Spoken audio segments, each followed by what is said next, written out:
Welcome in Gramothon online class. We will discuss about the lesson nutrition in plant. Last class we will discuss about the photosynthesis.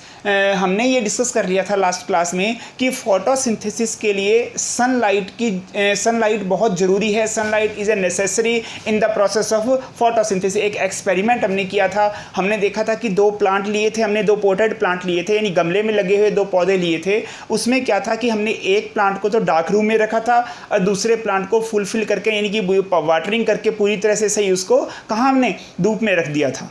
हमने इसे धूप में रखा था. तो हमने देखा कि धूप में रखा हुआ जो पौधा था उसके अंदर हमने आयोडीन टेस्ट किया था. लीव्स को जब स्टेक किया था तो आयोडीन टेस्ट किया तो वहाँ पे पर्पल कलर आया था, लेकिन जो डार्क रूम में रखा हुआ था वहाँ पर्पल कलर नहीं आया था. तो ये आपका आयोडीन टेस्ट था. कार्बोहाइड्रेट टेस्ट कहते हैं इसे. ये कार्बोहाइड्रेट टेस्ट हमने किया with the help of iodine, जो जिससे हमें ये प्रूव होता है कि वास्तव में प्लांट्स के अंदर कार्बोहाइड्रेट बन रही है. फोटोसिंथेसिस की प्रोसेस के अंदर जो बनती है वो कार्बोहाइड्रेट बनती है. अगर हम बात करें तो प्लांट के अंदर न्यूट्रिशन की अगर हम बात करते हैं, देखिए सबसे पहले अगर हम बात करें कार्बोहाइड्रेट कहाँ से बनी है. ये कार्बोहाइड्रेट बनी है फोटोसिंथेसिस की प्रोसेस से. लेकिन अगर हम प्रोटीन और फैट की बात करते हैं, अगर हम प्रोटीन एंड फैट की बात, देखिए कार्बोहाइड्रेट की पहले हम बात करें, that is carbon, hydrogen and oxygen. ये कार्बन, हाइड्रोजन और ऑक्सीजन सिंपलेस्ट अमाउंट ये इंस्टेंट एनर्जी प्रोवाइड करवाता है हमें. एनिमल्स की बात करें तो हमें ये सबसे सिंपलेस्ट कंपाउंड है जो हमें इंस्टेंट एनर्जी प्रोवाइड करवाता है. नेक्स्ट हम बात कर रहे थे प्रोटीन एंड फैट की बात करते हैं. प्रोटीन और फैट, देखिए प्रोटीन के अंदर यहाँ पर कार्बन और हाइड्रोजन के साथ साथ क्या होता है, नाइट्रोजन भी होती है.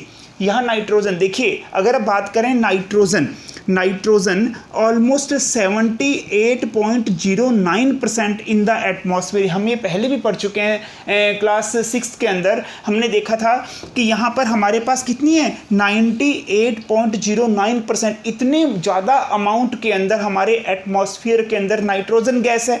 ये नाइट्रोजन गैस इतनी ज़्यादा होने के बावजूद भी, यानी कि इतनी ज़्यादा ये गैस है, लेकिन फिर भी प्लांट इसे डायरेक्ट नहीं ले पाते, सीधा ही इसे एक्सेप्ट नहीं कर पाते हैं. देखिए जैसे with the help of stomata में हमने पहले भी बात की है कि स्टोमेटा की सहायता से क्या होता है, CO2 और O2 दोनों, यानी O2 को एग्जिस्ट कर दिया जाता है और इस CO2 को एब्जॉर्ब कर लिया जाता है. Stomata that is the tiny pore on the surface of leaves. हम लास्ट वीडियो में देख सकते हैं इसको कि हमने देखा था कि ये CO2 कार्बन डाइऑक्साइड को लिया जाता है और फोटोसिंथेसिस की प्रोसेस कंप्लीट किया जाता है और इससे कार्बोहाइड्रेट की फॉर्मेशन हो जाती है. लेकिन नाइट्रोजन को प्लांट सीधा ही एक्सेप्ट नहीं कर पाते, उसे उसके कंपाउंड्स की फॉर्म में लेते हैं, यानी कंपाउंड्स ऑफ नाइट्रोजन. जब ये कंपाउंड्स की फॉर्म में होगी तभी ये नाइट्रोजन प्लांट्स को मिल पाएगी. लेकिन it is a necessary components, ये बहुत ही ज़रूरी है. इसके बिना प्लांट की ग्रोथ नहीं हो पाएगी. प्लांट की ग्रोथ इसके बिना हो नहीं पाएगी. तो प्लांट्स इसे नाइट्रेट और नाइट्रोजन, मतलब इसे हम कहते हैं ये नाइट्राइट है और ये है नाइट्रेट, इसे इस कंपाउंड्स की फॉर्म के अंदर लेते हैं. अब क्या करते हैं हम, इसी के लिए हम क्या करते हैं, फर्टिलाइजर्स और मैन्यूर को मिलाते हैं.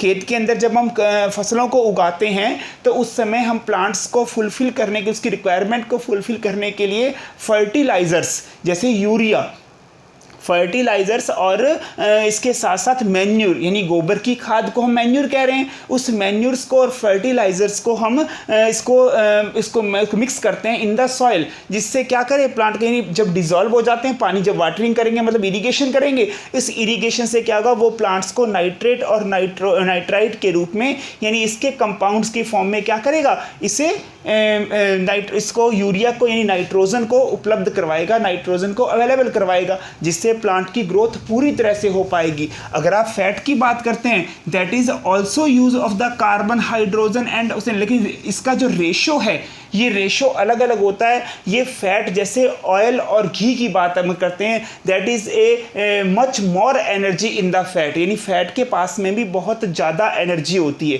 तो ये सब कंपाउंड्स हैं जो न्यूट्रिशन के अंदर इनके जो कंपोनेंट्स काम आते हैं. नेक्स्ट में हम बात करेंगे कि मोड्स ऑफ न्यूट्रिशन के मोड्स कौन कौन से हैं, आप नोट कर सकते हैं इसे. स्टूडेंट्स अब हम नेक्स्ट में स्टडी कर रहे हैं other mode of nutrition in plant. यानी नॉर्मली हमने अभी देखा प्लांट इज ऑटोट्रॉफिक, सारे के सारे प्लांट क्या होते हैं, ऑटोट्रॉफिक होते हैं, अपना खाना खुद बनाते हैं। लेकिन हमने कुछ ये भी देखा था कि हेट्रोट्रॉफिक न्यूट्रिशन, जैसे आप बात कर रहे थे कॉस्कुटा की, हेट्रोट्रॉफिक न्यूट्रिशन की अगर आप बात करें, प्लांट्स है जो प्लांट हेट्रोट्रॉफिक है,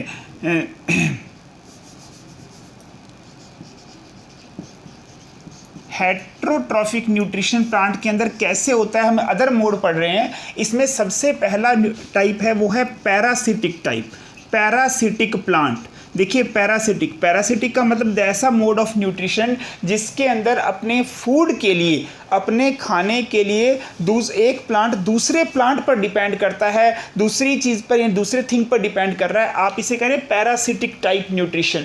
जैसे मैंने आपको एक सबसे पहले हमने एग्जाम्पल दिया था कॉस्कुटा। कॉस्कुटा का एग्जाम्पल आपने देखा था, देखिए कॉस्कुटा का एग्जाम्पल हमने देखा था। कॉस्कुटा यानी कि हमने देखा कैसी जो एक थी अमर बेल जिसे आप कह रहे थे, अमर बेल यानी कि येलो कलर की होती है, क्लोरोफिल लेस होती है, यानी जो लीव्स हैं उनके अंदर क्लोरोफिल नहीं पाया जाता। सबसे पहले टाइप का न्यूट्रिशन हम heterotrophic mode of nutrition inside the plant, यानी प्लांट्स के अंदर हम पढ़ रहे हैं कि हेट्रोट्रॉफिक मोड कौन कौन से होते हैं, कौन कौन से तरीके होते हैं। सबसे पहला तरीका आपके पास है पैरासिटिक, इसका सबसे अच्छा एग्जाम्पल है कॉस्कुटा। कॉस्कुटा एक ऐसा, देखिए अमर बेल जिसे हम कह रहे थे, जिसे अमर बेल देखो जिसके ऊपर ये डिपेंड करती है, मतलब जिस प्लांट के ऊपर ये डिपेंड कर रही है उसे आप कह रहे हैं होस्ट, ऑन विच डिपेंड, यानी और जो प्लांट यानी जैसे कॉस्कुटा इस पर डिपेंड कर रही है इसे कहते हैं पैरासाइट। देखिए जिस पर डिपेंड करता है उसे तो कहते हैं होस्ट, और जो प्लांट होता है, जो प्लांट या एनिमल जो भी होता है उसे आप कहते हैं पैरासाइट। देखिए डेफिनेशन देखें पैरासाइट की, the dependence of the relationship between two living organism in which one has profit one has loss। ध्यान दें, दो जीवों के बीच में, मतलब दो लिविंग ऑर्गेनिज्म के बीच में ऐसा रिलेशनशिप जिसमें एक को फायदा हो रहा हो और एक को नुकसान हो रहा है, one has profit and one has loss, यानी एक को फ़ायदा हो रहा है एक को नुकसान है। मान लीजिए एक ग्रीन प्लांट लगा हुआ है, इस ग्रीन प्लांट के ऊपर एक ग्रीन प्लांट है, इस ग्रीन प्लांट के ऊपर कॉस्कुटा इसके ऊपर लग जाती है, मतलब कॉस्कुटा में क्या नहीं है, क्लोरोफिल नहीं है, वो अपना खाना किससे लेगी, इस प्लांट से लेगी। अब कॉस्कुटा को तो फ़ायदा हो रहा है, मतलब पैरासाइट को फ़ायदा हो रहा है क्योंकि उसको न्यूट्रिशन मिल रहा है, लेकिन इस ग्रीन प्लांट को नुकसान हो रहा है, इस ग्रीन प्लांट को फ़ायदा नहीं हो रहा है, होस्ट है वो लॉस में जाता है और जो पैरासाइट है वो प्रॉफिटेबल होता है, उसको न्यूट्रिशन प्रोवाइड होता है। तो इसकी हम बात करें, ये फर्स्ट टाइप ऑफ न्यूट्रिशन है parasitic type heterotrophic nutrition. Plants की बात हमने की है, तो यहाँ हम नेक्स्ट में बात करेंगे इंसेक्टिवोरस प्लांट और सेप्रोट्रॉफिक न्यूट्रिशन। ये हम नेक्स्ट क्लास में स्टडी करेंगे students. Thank you very much.